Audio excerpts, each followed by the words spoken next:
personal development. That's it.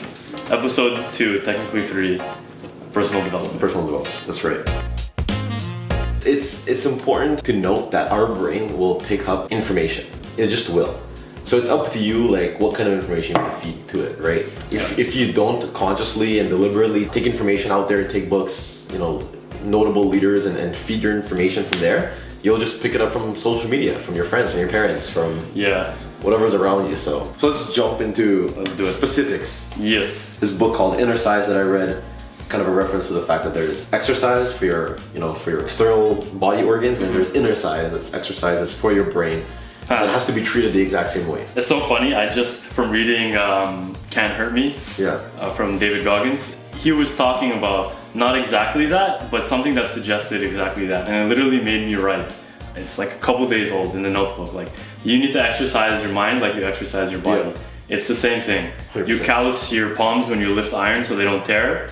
You gotta do the same to your mind. Why is it any different? Yeah. Like, everything is just like that. Oh, that's right, 100%. Yeah. That's what it is. And I mean, sometimes I'm sure we do some things that exercise our mind subconsciously. Like, you read books, listen to podcasts, whatever, but it's also about, when you go to the gym, the way you work out, it's very deliberate. You know the exercises that you're hitting and targeting, and you switch up the routine, etc., etc., etc. When it comes to inner size, I actually do have campaigns that I plan out.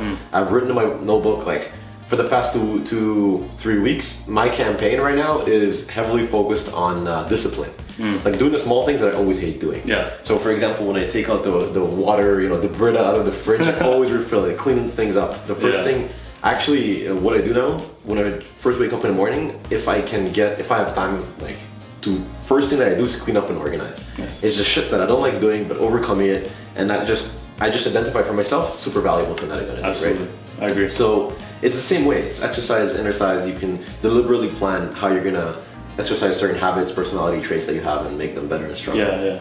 And it's such an interesting thought because it makes me think in like the future.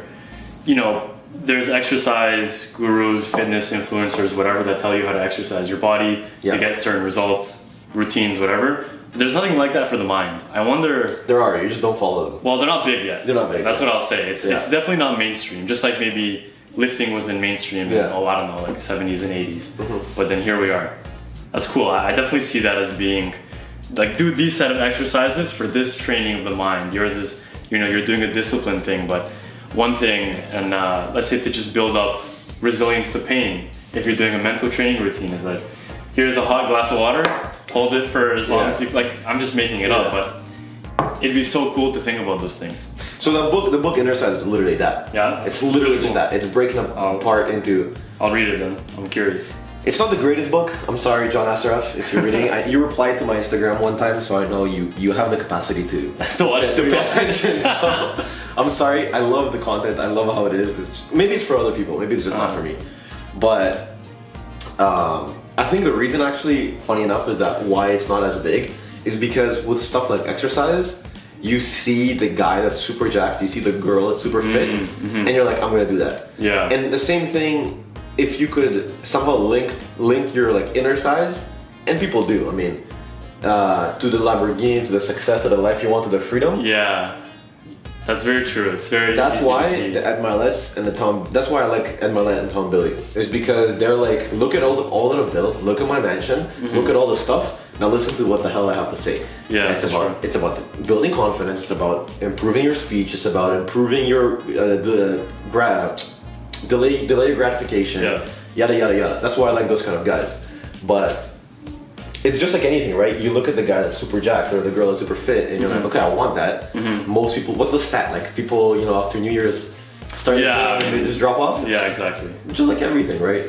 And it takes a while too. I think for me, like obviously, fitness is a big thing, and me making those metaphors and like comparisons is really apt because it takes like 3 months before you really see anything at the gym. In terms of like changes to your body, and at the very least that's like obvious. You literally look at your arm, oh yeah, that's bigger. Yeah. But one of the biggest problems that I'm thinking is it's so hard to know progress for like mental training.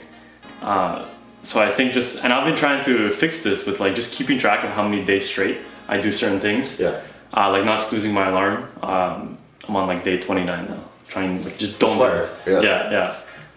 Stuff like that. But it's like, okay, I've been doing it, but you still don't know, like, am I better? I can't see anything bigger. I can't see anything faster. It's a really interesting problem. I wonder, like, how can you solve that? Yeah, it's one of those things. It's true, and I mean, I think there's two portions of it. One is there are, back to our whole discussion of science, is that there are some things that you can prove and you know for a fact will be the case. So, like, you know, if you eat a certain amount of nutrition, if you go to the gym, they prove like this is going to grow your muscles. Yeah, exactly. You kind of guess. You don't scientifically know that, I don't know, me cleaning every morning or making my bed or doing these kind of things will actually bring in like happiness results or whatever. Yeah. It comes from two things. One, you just have to put trust in those people that you believe are successful and are telling you what to do, which is one aspect. Another one, I think it's just a lot of self-awareness, self-consciousness.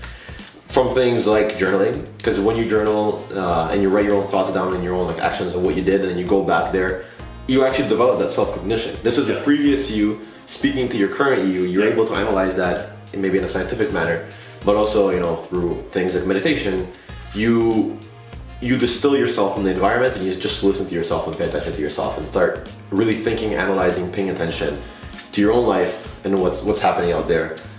And that's how I suppose how you can. That's the equivalent of looking at your arm and looking at the external factor is bigger. Yeah. Once you go within, whether through journaling or meditating, that's when you can pay attention to within and ask yourself the question: is how do I feel? Am I doing better? Is this more aligned? Yeah, I agree. It's far less objective. It's more abstract, and I think you just have to have trust, belief. Literally, belief, which is interesting. It's an interesting conversation. Yeah, it's really cool. Yeah, because you have to believe that, like, okay, I've done this 29 days. I must have gotten better. I might not be able to assess myself, and I think ultimately the only time you know is when like life gives you an assessment and how did you feel. Yeah. But yeah, it is trust. Like, you just gotta trust that the stuff you're doing is making you better, and simple as that. This is a perfect like segue to mention individuals like Dr. Joe Dispenza. So for reference, he was a registered massage therapist and was a kind of this holistic healer who, you know, you just Google it if you're not sure what it is.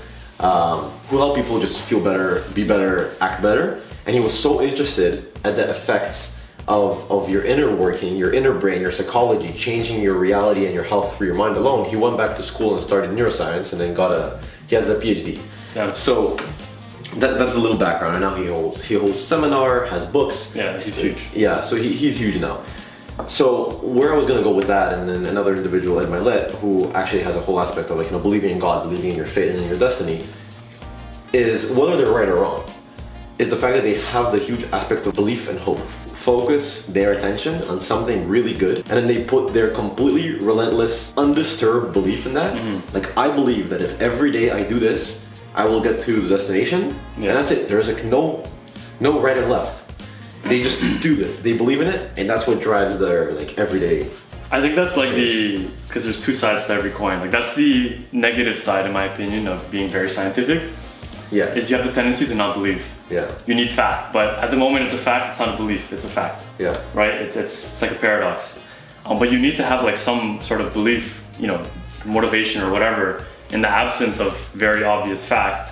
To do something, whether it's like belief in yourself, belief that what you're doing is working, belief in a higher power, it doesn't matter. But I think everybody believes in something when they get to, like, if they want to achieve a certain level, and when they get to that certain level, like, so belief in self is fine. I believe you can believe in your ability to do these certain things and achieve what you want to believe, just stuff like that. But you need that belief. Ironically enough, as we're talking about belief versus science, which we can't say that they conflict. It's just separate kind of axes. Funny enough, the science behind like the belief and why it works and why it's important, because whether you like it or not, we are emotionally driven beings. Yeah, of course. Right? Of course. And in fact, the more scientific and logical and rational you are, perhaps if you didn't work on the other aspect of yours, you may just completely like disregard and stuff your emotions and feelings away. Which I'm like, for example, a great example of somebody who like did that always in my life, right? Right. A lot of us like scientists and engineers and kind of like you like invalidate the feelings because it's not factual. Yeah. So the fact behind the belief is that why it's so powerful is because you have to drive your emotional behaviors. I mean, when you wake up in the morning, you have to get out of bed, to do the hard work, to do the things that you don't like, to be confident, to speak up in a meeting, requires emotional certainty and emotional stability, which come from the belief of something. I think we can literally tie it back to Simon Sinek. Why? Like, why am I doing this? And really, at a certain level, you can't have a proof why. It just needs to be a belief. I'm doing it because, and it's something that you wholeheartedly like have put your life behind or actions behind, and like it drives all of that. So I don't know, it's an interesting conversation. So it's like, I would say maybe they're not opposite, but there is a duality of belief and call it science. I don't know if science is the best word, maybe just like logic and facts. Because if you're too belief heavy and you're too emotional, like you'll just ignore facts. While if you're the other way around, like we were talking about, you're human, you do have feelings, you can't just ignore those. Like there's almost a yin yang in that as well, where you need to like tread that balance. Until we're robots, we have to. We'll see. Elon Musk working on Neuralink. Yeah. I don't know about that one. Well, so interestingly enough, before I kind of segue into something else, is that what makes us human is the emotions and the feelings. Otherwise, we're just robots, and there's no fun, like fun, joy, happiness. Absolutely. Yeah. You have to embrace that. Like you are an emotional being. Yeah. So, and segueing from that is that down that kind of path where I take it from understanding the fundamental like makeup and physics of the universe, and if we kind of, if we can all have the open conversation that we're all just particles, right? We know that. / we're all like electromagnetic fields and waves.